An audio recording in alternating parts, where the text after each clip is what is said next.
You're listening to an Airwave Media Podcast. Hey, everybody, I'm Cassie. And I'm Christina. We're from My Worst State, and we just wanted to introduce you to our good friends, Katie and Nathan. And they asked us to let you know that they curse on this show. Ew. So if you hate cursing, you should get out of here. But if you love it like we do, stick around. Yeah, and if you really, really love it, then come check out our show. Again, it's My Worst State. You're going to love us because, gosh darn it, we do curse quite a lot over at My Worst State. So have fun today on Queen's Podcast. And then, maybe afterwards, just come check us out for some bad dating stories. Cheers. Hi, this is Katie. And this is Nathan. And you're listening to Queen's Podcast, the show about badass women in history.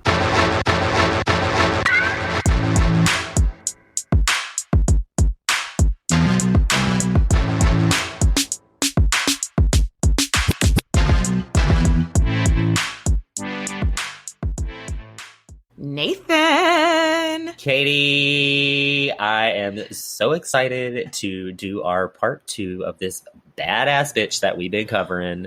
Yes! The Pirate Queen, Gráinne O'Malley. We got a message on Instagram. One of our Irish listeners, this guy he sent me voice messages, and it was overwhelmingly very positive. But then he was like, I do want to tell you some of the names that you mispronounced. And I was just like, do not come to Texas. The differences that he gave us sounded so minuscule to me, but I imagine to an Irish person, it probably sounds really different. And so I told him, I was like, you would have a horrible time in Texas. Because I feel like there's a fair amount of people with Irish last names in Texas. Mm-hmm. The example I gave is my grandmother's maiden name is McBride. And I was like, you would have a stroke at hearing how everyone says MacBride. It's true. MacBride. Are you one of them MacBride girls? Oh, God. Yeah, that would probably drive him nuts. We're sorry. So, yeah, we appreciate, just as some of our French listeners have done before, we're sorry. We appreciate you going on this journey with us despite our Texan accents. Yes. Sorry. All right. Well, before we hop in to part 2 of Gráinne O'Malley's story, we got some Patreon shout-outs, and it's slightly more than we usually have, so yes. Welcome to all the newbies. Nathan, give us some shout-outs. Yeah, we've got Maya, Kimberly, Jenna from past podcast, Bree, Ashley, and Grace. Ooh, I love hearing another podcaster out there. Yeah. Supporting podcasters. Love it. And then we got Tabitha, Erin, Ashlyn, Claire, Emma, Rebecca, Carmen, Erica, and Orla. Woo! Yay. Thank you so much, Patreon supporters and all listeners at all levels. We love you all. So thank you so much. Yes. Okay, Nathan, where did we leave off? So Gráinne is kicking ass and taking names in the pirating world. She's a ruthless leader, and despite the patriarchy, men have no problem following her. And she's starting to make a name for herself in Ireland and in other places. Yes. And she might have caught the eye of Elizabeth Tudor. Maybe you've heard of her, Queen Elizabeth I of England. No big deal. No, not an important figure in history at all. So also, let's just put a disclaimer out there. We have a lot to talk about. We're not going to have a whole lot of time to recap things from part 1. So just make sure you've listened to part 1 before listening to part 2. How about that? So we mentioned at the end of her last episode that she recently married for a second time to a guy named Richard Burke, a.k.a. Iron Dick. Best porno name ever. They seem to have had a rocky marriage in the beginning with Gráinne, but she's threatening divorce and shit, so not necessarily the best way to start out. And I'm keeping the castle, asshole. Right. But they seem to have worked everything out, and it started to be a really great working relationship. Yeah, I personally don't think it was romantic ever, but they were a power couple. So it was, it was a business agreement more than anything. Like we said in part 1, Gracie knew how to turn on the charm. So when they'd meet other powerful dudes, like, she kind of let Iron Dick just be in the background, and he kind of let her handle the wheeling and dealing. Like, she was the face of the relationship. And before long, everyone that they knew, they would reach out to Grainne if they wanted to make some kind of trade deal or something. I even read one thing where Iron Richard, the next in line for the head of his clan, was on more than one instance referred to as Grainne's husband. Ooh. But he didn't seem to mind. He kind of seemed kind of cool to let her be the PR person in the couple. So I kind of like him. He doesn't seem to have fragile dick energy. He has iron dick energy. Yeah. oh, I see what you did there. But his strength was fucking people up. I mean, she was pretty good at fucking people up, but if somebody messed with them, you did not want to get met with the iron dick, because he would really fuck you up. So, Grainne. Iron dick energy. I love it. We talked about in part 1 how chieftains of clans weren't inherited, but they were elected in Ireland. So Iron Dick had been selected to be the next chieftain of his clan. This clan was called the McWilliams. Mm-hmm. However, he wasn't the eldest son of the current McWilliam, because in Ireland, that wasn't really a prerequisite to be next in line, is to be eldest. But let's just put a pin in that for a second. Boop, boop. Put a pin in it. So, okay, let's switch gears a little bit and let's look towards England. If you remember correctly from part 1, this guy, maybe you've heard of him, Henry VIII, he was really horny for taking control of Ireland. He was just really horny in general. He was horny in general, and he just really wanted the Irish to be less Irish-y. And his daughter now is the current queen, Elizabeth I. She had similar goals. She wasn't quite as Henry VIII about it, but still, it is problematic from a historical standpoint of trying to make Ireland England, basically. Yeah, erase a culture. Yeah, that's a problem. It's not great. It's not a good look. So in episode 1, we talked about surrender and regrant, where Irish clan leaders would surrender their lands to English crown, and then they would be regranted back to them. But now they'd have it as a member of the British nobility.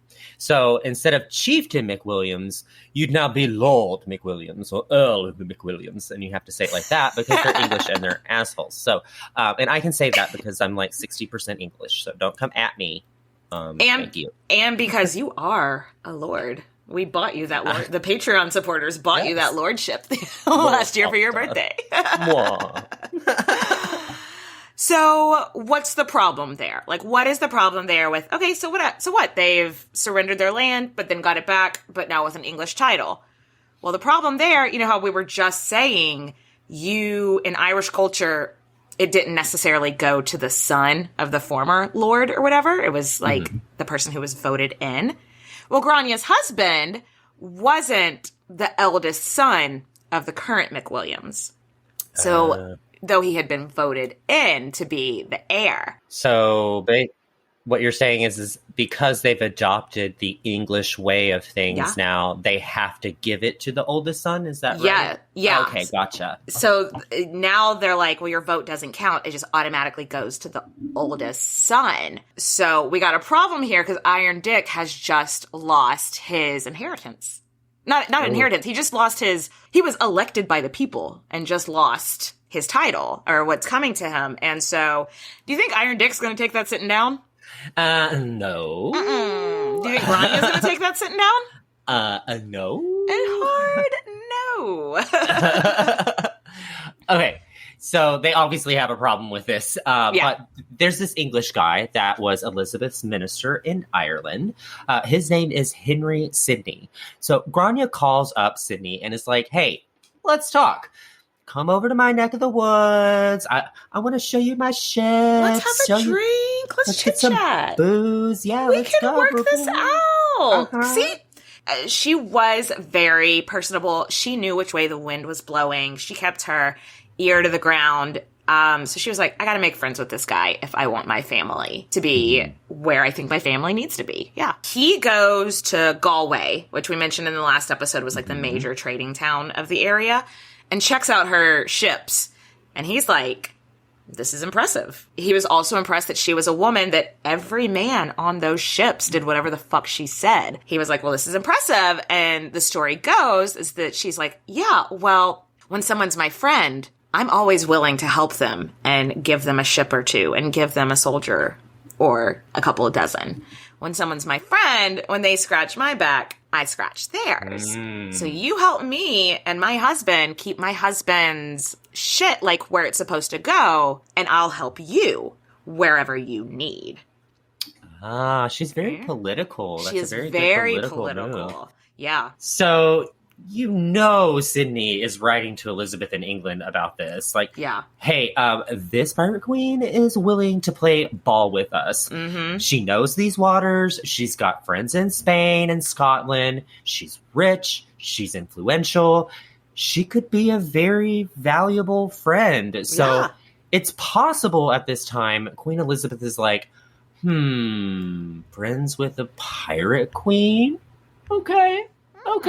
I see you. Okay, let me think on it. I'd like to take a minute to note. I feel like, and I hope I don't upset anybody when I say this, Grainne O'Malley was not a patriot. Nothing I read about her. I don't want to say she wasn't proud of where she came from, but she didn't give a fuck if they were Irish, if they were English. She wasn't hardcore for the Irish. She was hardcore for herself. She was hardcore for the O'Malleys. She was hardcore for the Burkes and her children and her grandchildren. She had no qualms in working with the English if she felt like that was going to make her family more comfortable. Do you know what I mean? Yeah. She's just worried about her clan and her family and everyone around her. Not really worried about the other clans that are in other areas. She really didn't give a fuck about them. It was more just, I want to make sure that I'm making the most advantageous relationships to help me and my people. I honestly feel like if the devil himself would have came and been like, hey, Grainne, sign this and your family's going to be set, she'd be like, well, I guess we're Satanists now. Like, I don't fucking care. Like, she was for hers and her own, not necessarily the country as a whole. Yeah. And that's my 2 cents on that. Okay, so let's change gears. Gracie is out there doing her pirate shit, and what was that, Katie? That was the sound of me changing gears. That's what a manual car sounds like, right? So Gracie is out there doing pirate shit, and she decides to raid some ships that belong to this dude named Desmond. But things didn't go in Grainne's favor, and she gets captured. Oh no! I know. Everyone thought she was invincible, but guess not. I mean, she's like, and this is the first time she's been like pirating since she was 12. If this is the first time she got captured. That's pretty damn good. This Desmond guy is an Irish lord that had already done the surrender and regrant shit with England. Okay. But he was on bad terms with Elizabeth at the moment. So he caught Grainne, and he's like, if I bring the pirate queen to the English, they're going to be really, really impressed. But what he didn't know is that Elizabeth was already well aware of Grainne and probably actually preferred her being on the sea so that they could, continue this I scratch your back, you scratch mine relationship. And our girl, after being captured, was held in prison for 2 years, guys. And this is not like Mary Queen of Scots prison or Joan of Navarre, where you get fed and you get people come visit you. You get to read letters. Horses. Yeah, this is like prison. Prison. And back then, in prison, the person that held you in prison was not obligated to feed you. So if you had to have she had to know somebody that was going to come and bring her food every day. Ugh. It was not a nice, and 2 years. That's grim. Isn't that fucking grim? That sucks. Yeah. But after 2 years, the Sydney guy that we were just talking about, he petitions, he pulls strings, and he's like, we're going to get you out of prison. And it's almost possibly on the orders of Elizabeth. Like, why would they care if she was in prison now after 2 years? Because, so her husband, Iron Dick Burke, is causing drama for the English. Because the McWilliam died and Iron Dick was passed over. Ooh. Because Grainne wasn't there to carry out the diplomatic strategy that she had already put in place. All of Iron Dick's men and all of Grainne's men are now in full rebellion against the English. And so it was like, let Grainne out so she can, like, try to keep peace. Yeah, and they come to her and are like, if we let you go, can you please, like, help us stop all the fighting? Right. And Grainne is 50 at this point. She's lived a hard life. Yeah. The assumption that is that she's going to be like, you know, I'm just an old woman. I just want to live in peace and have my husband at home with me and play chill and play nice. So she's Netflix, like, yeah. I'm going some to turn on some crocheting. Netflix and chill and just have some nice little dinners with my hubby. Yeah, it's going to be great. Of course. Psych. And at the moment she gets out, she does not hesitate. She does not wait. She is like, get me on a ship. We are fucking up whoever is keeping us from our title. Is it the English? All right, we're fucking up the English. Absolutely. So the English are fighting the Burkes on one side, and they're fighting the O'Malleys with Grainne back in the captain's seat on the other side. And then on top of that, there are other Irish clans that are rebelling. Oh, That's also, a lot. yeah, that's just lots of rebellion. Yeah. Also, Grainne calls in some Scottish mercenaries that she knew. So a mercenary basically just means soldier for pay.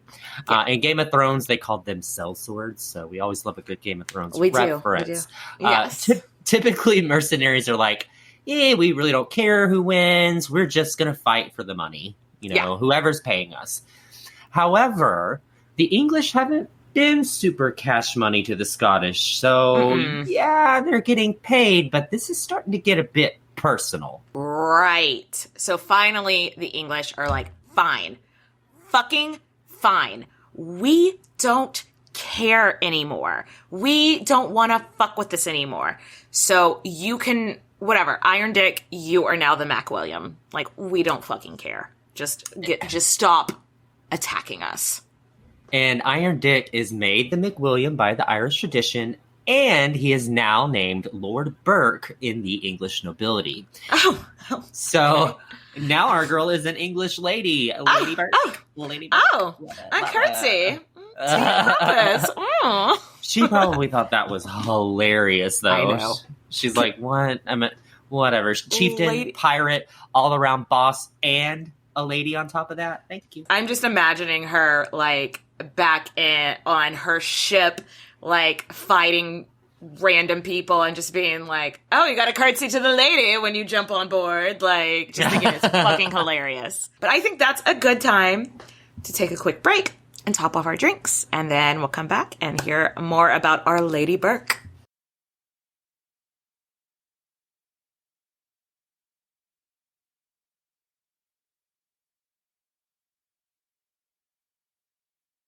And we are back.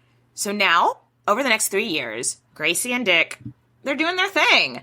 Have you heard that, like, song at, like, from that award show where they were like, Angela Bassett did the thing? No, but I would love to hear you keep singing it. No, I'm not gonna. I was gonna make that reference here, but if you don't know it, then it doesn't matter.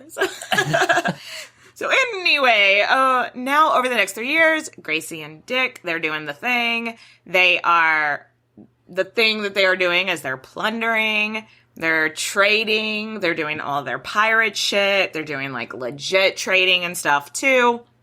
But then, in 1583, Iron Richard Burke, a.k.a. Iron Dick, he dies. Of natural causes. That is right? surprising for him. You don't really think of, like, a pirate of dying of like old age or some shit. But yeah, that seems like what happened with him. So R.I.P. Not a lot of people get to die of natural causes in this story. Right. Spoiler alert. And Grainne is now about 53 or 54, and she's a widow again. But she doesn't know how to lay low. So she just keeps doing her thing. Yeah. If she mourned Iron Dick, we really just don't know. Yeah. Again, they didn't have more than likely a romantic relationship. We don't think so, yeah. For a very long time. But they had been partners in crime for like 20 years at this point. So she probably was a little bummed. I mean, I don't have a romantic relationship with you, but if you died, I'd be crushed. You know, I do think they were. Oh, if you died, I would throw a party. No, I'm kidding. A party in honor of me, or a party because that loudmouth bitch is gone? Like, what do you mean? Option A. But no, I think that, you know, she was like, even if they weren't lovers or whatever, like, she still would have been like, we had a good thing going there, and would have missed her friend and partner. Yeah. But she did get to keep Rockfleet Castle, which was Iron Dick's castle that she loved, which I think was like the only reason she married him in the first place was for Rockfleet. So she got to keep it. And she keeps the title Lady Burke for the rest of her life, a title that she would use whenever it suited her. Like when she was with other Irish people, or dealing with like the Spaniards or something, or the Scottish, she wouldn't use it. But if she was dealing with somebody that was, you know, for the English, she'd be like, that's Lady Burke, please and thank you. Absolutely, you know. And also, she, at this point, had enough money. She could have retired. She had a handful of castles. She could have retired at this point in her life with a widow's income, because with the English tradition, widows got like a pension. Yeah, they got a pension. And so she could have just retired if she wanted to. Okay. Unfortunately, we're going to have to switch gears a little bit. And it's with a heavy heart. It's with a heavy heart that we have to introduce you to this new doozy of a character, a real fucking asshole of history. And this fucking guy's name is Sir Richard Bingham. I hate this fucking guy. Richard Bingham was basically like in the top 5 highest ranking dudes in Ireland at the time. Okay. And probably the highest or second highest ranking dude in Grainne's neck of the woods in Ireland. And when I say highest ranking dude, I mean from the English perspective. He was basically Queen Elizabeth's eyes and ears on the ground there in Ireland. And he fucking hated the Irish. He was an English guy, and he once wrote, "The Irish will not be tamed with words, but with swords," which is dramatic, but also super scary. We are not going to talk about all of the atrocities that fucking Bingham committed, because that would take forever. That would be an entire episode, and it would be a really long one. And it would be a fucking bummer. Yeah, right. It would just be sad. Let's give you one bummer story to just kind of set the tone of this fucking guy. So there was, to bring it back to Game of Thrones, you know how like the Stark family took Theon as like a hostage, and then for like to make sure the Greyjoys had good behavior. So he had that situation going on with an Irish family where he was like, I'm going to take your 9-year-old son as a hostage to make sure y'all have good behavior. And the family agreed to it, and then he killed the 9-year-old. What? That's the kind of person we're working with here. All right, so a psychopath. Psychopath. He also makes me think of, you know, whenever we studied my least favorite guy, Ferdinand of Aragon? Yeah. During the Spanish Inquisition, even the Pope had to be like, okay, you're being a little harsh on the Jewish people. That's kind of how it was with Bingham. Even anti-Irish, even they were being like, man, dude, you really fucking hate the Irish. You need to tone that shit down a bit. So that is the character who has now entered the chat. Yeah, and he has a pretty big chip on his shoulder, and he very much decides that Grainne and her family is who he needs to take down now to prove himself. So Grainne is like, why are you so obsessed with me? Why are you so obsessed with me? I wish we could afford to sample that song right here because it would be perfect. But she wasn't all that worried about it. He wasn't the first hater of hers, if you've been taking note, and wouldn't be the last. Hey, if you got haters, that means you're doing something right. Yeah. So, until, Bingham goes a little too far. So remember her first marriage. She had 2 sons. And the oldest, his name was Owen. That is the anglicized version. I don't even know how to say the Gaelic version, so apologies. So Owen from her first marriage was maybe a pretty nice guy. We don't really know much about Owen O'Flaherty, actually, but it seems like maybe he was pretty trusting or at least trying to be a peacekeeper of some kind. And that is what I call foreshadowing. Don't worry, he's not in this story long. Oh, God. Spoiler alert. Spoiler alert. Bingham's dudes roll up to Owen's place, and they're like, hey, we need a place to crash. And Owen is like, look, if I provide these dudes with food and a place to crash for the night, maybe they'll get off my family's back for a while. So he's like, hey, come on in, y'all. Make yourself at home. And long story short, Owen was murdered. Ugh. So predictable from this side of history, Right. Sweet baby Owen, what were you thinking? I know. And we don't know exactly how word got back to Grainne, but y'all girl was pissed. Unsurprisingly. Yeah, absolutely. She would later say that she went herself to examine the body and counted 12 stab wounds, which is fucking grim. Can you imagine? I feel like having to go identify the body of a loved one is hard enough, but getting so hands-on that you count the stab wounds. Remember in the last episode we talked about when Loverboy was murdered and how she went ham on those people? Well, that's the same mood, but times 5, because it's her fucking child. Yeah. And it's war after this. It wasn't actually Bingham that personally ordered the stabbing. It was Bingham's brother. But she was like, close enough. Close a fucking If you enough, got dude. the last name Bingham, we're coming after you. We're coming after you. Oh, it was knives out. Absolutely. For the next year or so, Gracie is attacking Bingham's ships, and Bingham is attacking the O'Malley's lands. And then her son, Moreau, her youngest son with her first husband, he joins the Bingham side. What the fuck? I know. What? Traitor. The actual fuck, dude? So to teach this little bastard a lesson, the story goes that Grainne attacks his house at night. She steals all his cattle, which cattle back then in Ireland was like one of the major forms of currency. So stealing all your cattle is basically like akin to stealing your identity now and taking all your money, getting your social security number or whatever. Yeah. And then she sets his crops on fire. Oh my God. When she didn't think Moreau was fighting back hard enough for her. Because apparently Moreau woke up, realized that his lands was on fire, and retreated. She yells at him. Nathan, you're going to fucking love this. She yells at him, are you trying to hide up my ass the place you came out of? Yes.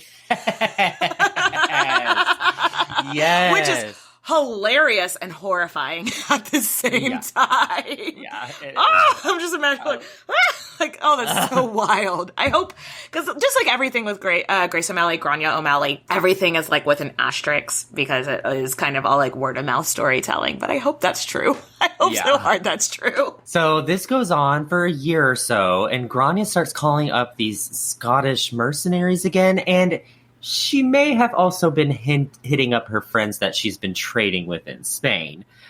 Remember, she's been trading with Spain her whole damn life, so she probably spoke Spanish. But put a pin in that for now. It is very important. We promise. Ding. Ding. Pin dropped.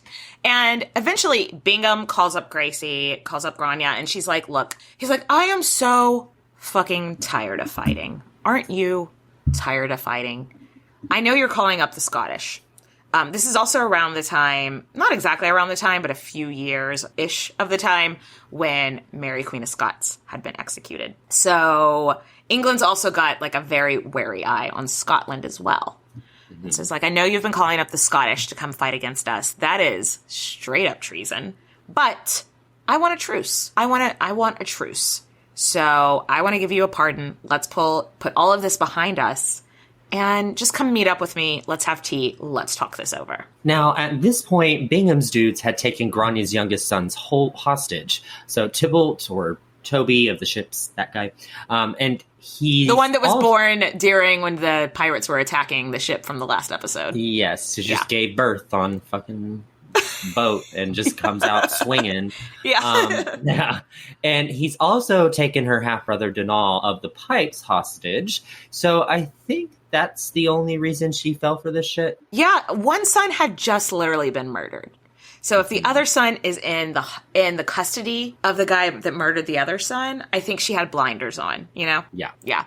And so I want a truce. Like, well, fuck. He's killed one of my sons, made my other son a traitor. He could be torturing Tybalt. He could be torturing my brother Donal. I got to see what he has to say. Maybe we can come to an agreement.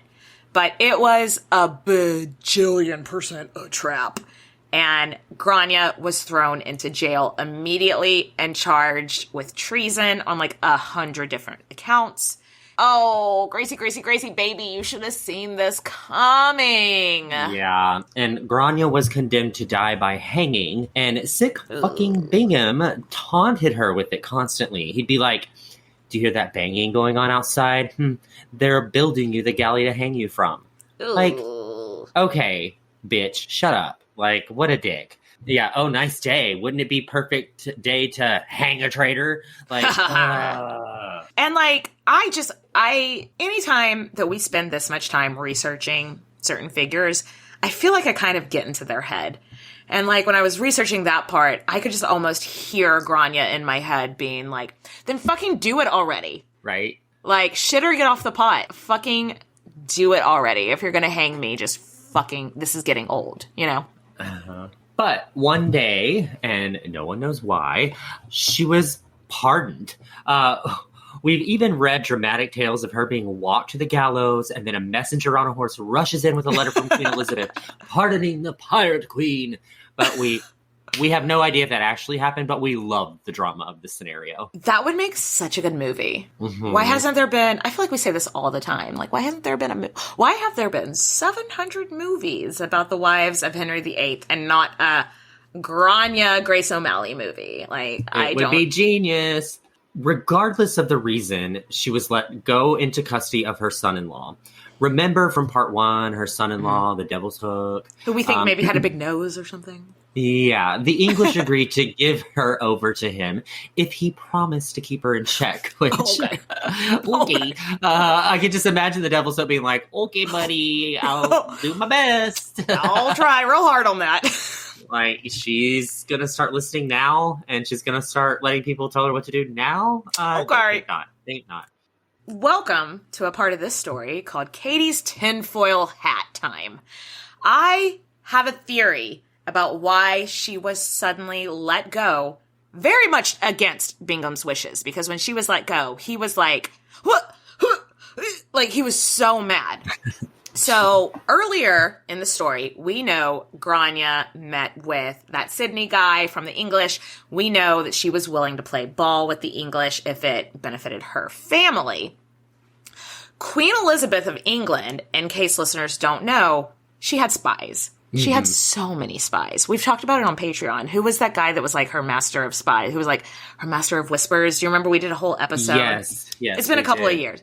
But yeah, so we know that she had spies all over the world, basically. Grainne is friends with a lot of Spanish people, which we've talked about a couple of times in these couple of episodes. She'd been trading with them her whole life. Nathan, have you ever heard of a historical event called the Spanish Armada? Okay, yes. Yes. I'm very familiar with it. So this was, for anybody that's not familiar, this was when Spain sent a whole bunch of ships to fight England. The Spanish Armada happened a year after Grainne was let out of prison. Oh. So tensions between Spain and England at this point were already at a boiling point. So what I'm getting at, what I'm doing with like this crazy like tinfoil hat theory is that I think Queen Elizabeth of England was like, she is more used to me alive and sending me information about what Spain is doing. I want her out there on the waters, talking to her Spanish friends and writing letters back to me. I am completely speculating. I have no big historical documents to back me up here. But if it went how history has said that it's gone, the story of her being like walked to the galley and almost beheaded and then let go and nobody knows why. I think it's because Elizabeth needed spies against Spain and she knew Spanish sailors trusted Grainne. I like that theory. That's a very good. You heard it here first. You heard it. Maybe not. I'm sure I'm not the first person to ever put this together. So maybe you've heard it other places. But would that explain why she got let go? Yeah, it would. Yeah. Okay. Anyway, Reeling it back. Reeling it back. Let's take Katie out of her tinfoil hat, please. Move there we it. go. Whatever her agreement was to get out of jail, she still had her fucking eye on Bingham. And for the next 6 years, the two fucked with each other nonstop. She was doing petty shit to fuck with him, like making friends with English people that she knew didn't like Bingham, just to be like, see, I don't hate English people, I just hate you. I just hate you. You're the asshole. They're all kind of chill. Yeah. You know, Bingham had lots of enemies too, by the way. Though most English were kind of genocide-y to Ireland at the time, like I was saying earlier, Bingham was way more genocide-y, like to the point where everybody else was like, damn, dude, that's too much genocide. Now we're going to do a little bit of skimming because the next 6 years are just war and kidnappings. And that's, if you know anything about Queen's podcast, we just don't do war stuff. It's just a lot. But more wars overseas and at home, just lots of war. And then after 6 years of all that warring, Grainne's going broke. Wars are expensive. Yeah, they're expensive, and Bingham has been hurting her business. She can't effectively pirate while she's always trying to evade or fuck with Bingham. So Bingham writes back to England that Grainne is, and this is a direct quote from Bingham, she is the nurse of rebellion in Ireland for the last 40 years. Ooh. Like, again, why are you so obsessed with me? Like, he wants this to end, though. And he wants Elizabeth to swoop in and have Grainne arrested for good this time. But Elizabeth doesn't respond. She ye old timey leaves him on red. She's like, meh. I seriously doubt that this one woman is the root of all rebellion in the entire country. Like, and she just leaves him on red. So Grainne's like, huh? Write a letter to the boss? You're not the only one who can write a letter. So she puts on her full-blown Karen wig and is like, Bingham, I'm going to speak to your manager about this one. I love it. So she writes a letter that is very refined and very sophisticated. And it really shows that Grainne here has a keen understanding of the political climate.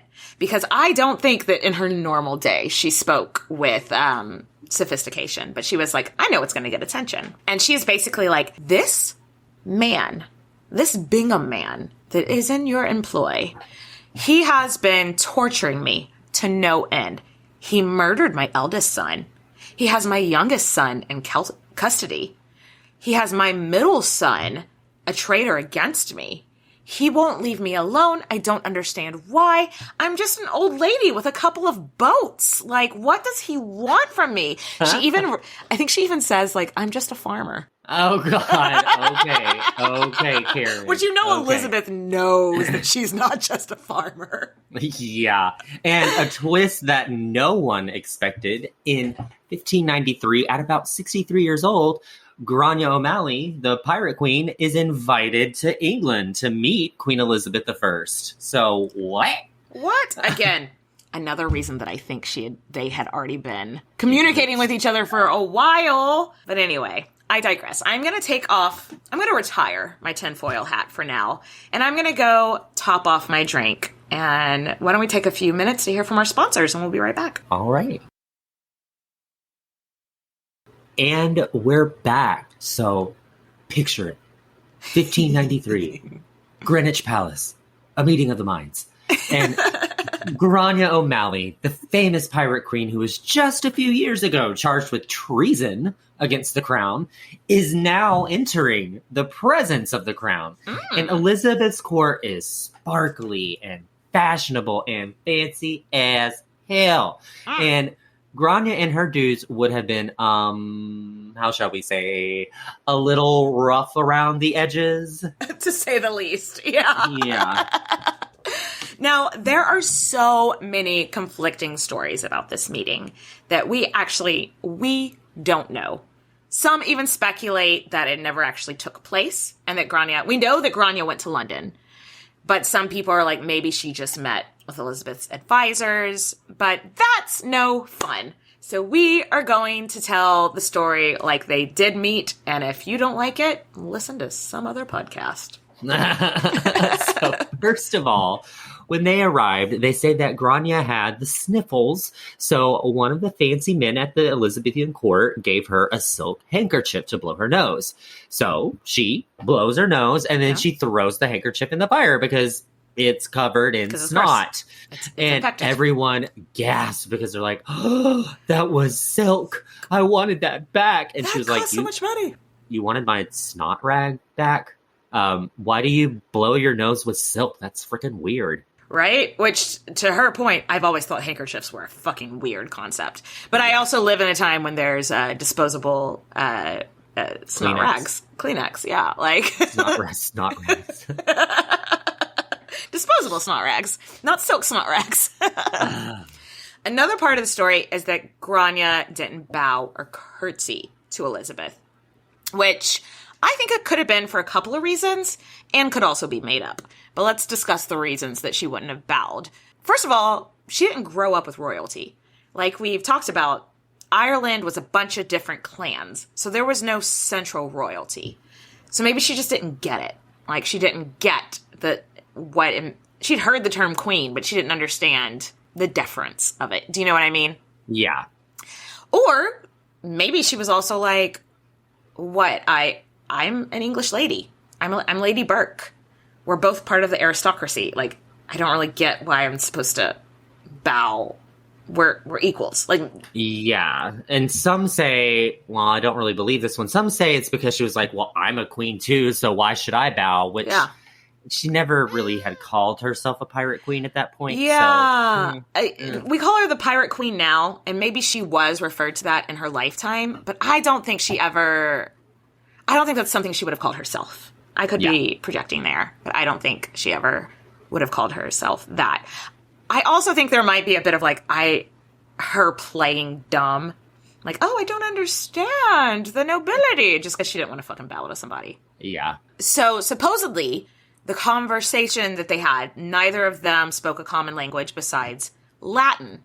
So that was the only language they were both fluent in. So they spoke Latin when they spoke, which honestly, I think Grainne would have spoken and understood most English. Like, it wasn't her native tongue.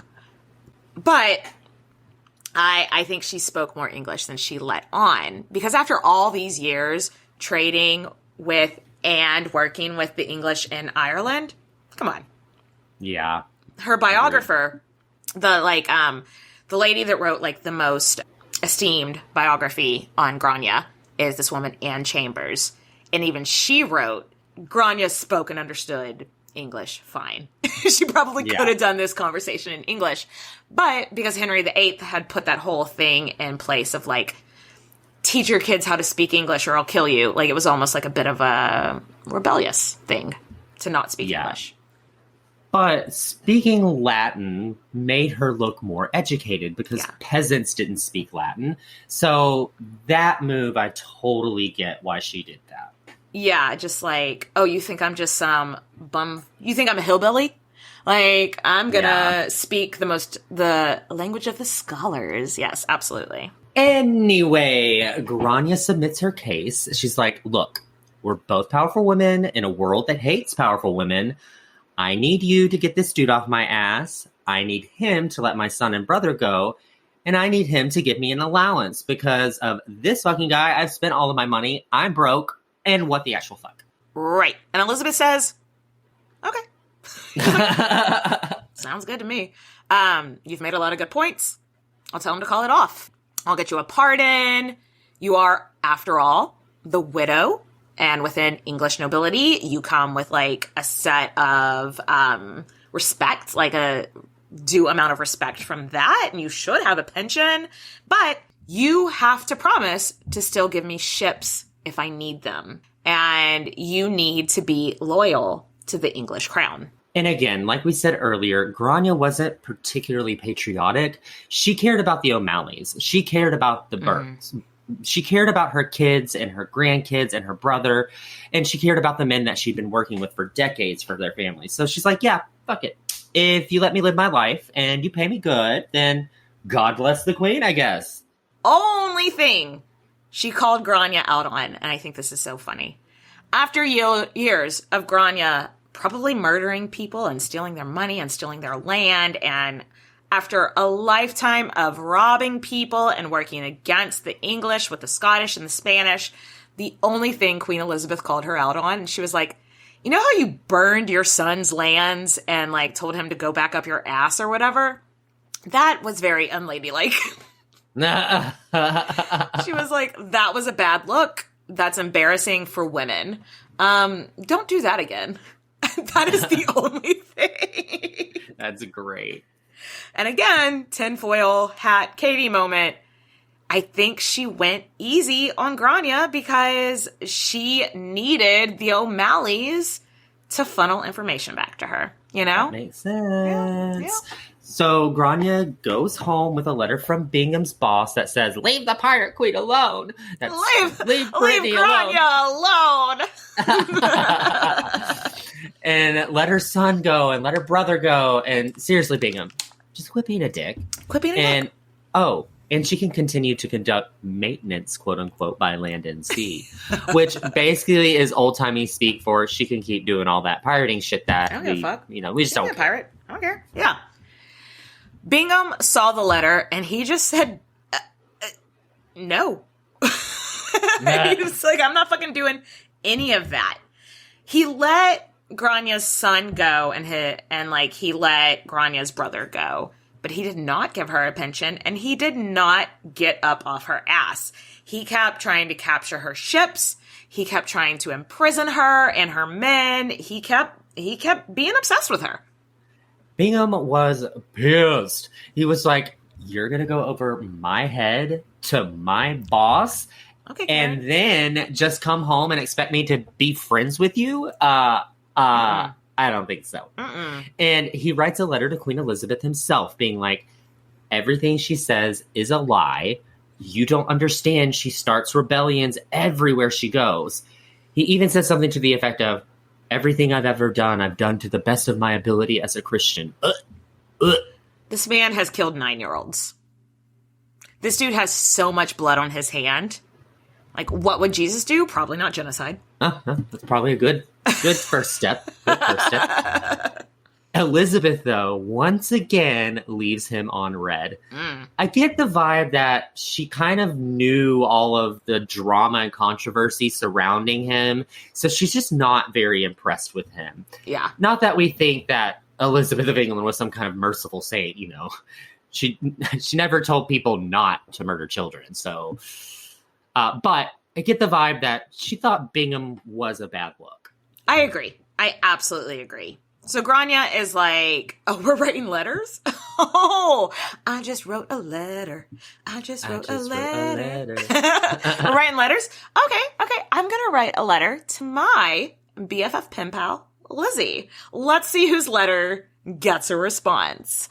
So she writes her own letter and she's like, this fucking guy won't let up. I told him everything. I showed him your commands about leaving me the fuck alone. And he just said, no. Can you do something about this guy. And long story short, Bingham got recalled from Ireland in 1594, and girl got her pension, and she went back to sea and kept doing that pirate shit for the rest of her life. I love this journey for her. I know. She gets her way almost every fucking time.